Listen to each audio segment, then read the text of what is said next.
श्री राधे राधे दोस्तों, आज मैं आपके लिए फिर राधा रानी से संबंधित ही कहानी लेकर के आई हूँ कि कृष्ण को निर्मोही कहने पर राधा रानी ने सखी को दिया ऐसा जवाब जिसे जानकर हर कोई कह उठेगा जीवन में हर किसी को मिले ऐसा शुद्ध प्रेम। एक बार श्री कृष्ण के कठोर प्रेम को लेकर राधा जी से सहानुभूति तथा विशेष स्नेह रखने वाली सखी ने कहा, राधे, श्री कृष्ण बड़े ही निष्ठुर निर्मोही देव हैं। इस तरह किसी निष्ठुर से प्रेम करने का क्या लाभ? तुम उनके वियोग में इतनी दुखी हो, रात दिन जलती रहती हो, इसका उनको पूरा पूरा पता है, तब भी वो इस और तनिक भी ध्यान नहीं देते हैं। ऐसी परिस्थिति में तुम उनका मन से त्याग कर दो तो ही सर्वोत्तम है। कम से कम इस दुख से तो पार पाओगी।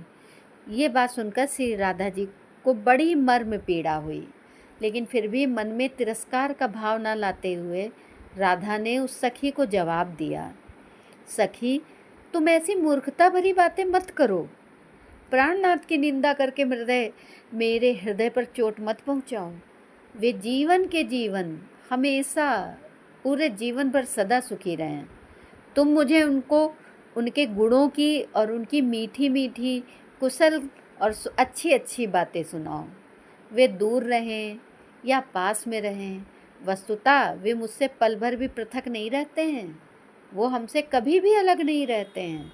वे निरंतर आठों पहर मेरे हृदय में बसे रहते हैं और मेरे हृदय से कभी भी इधर उधर नहीं जाते। और मेरे हृदय में तनिक भी वियोग संताप नहीं है। उनके वियोग का कोई दुख नहीं है। हाँ, यदि वहाँ पे ताप होता मेरे हृदय में तो मेरे प्राण प्रीतम का सुकोमल शरीर जल जाता। इसलिए मेरे हृदय में मुदिता तथा शीतलता भरी रहती है। इतना सुख रहता है कि वो वहाँ समाता नहीं।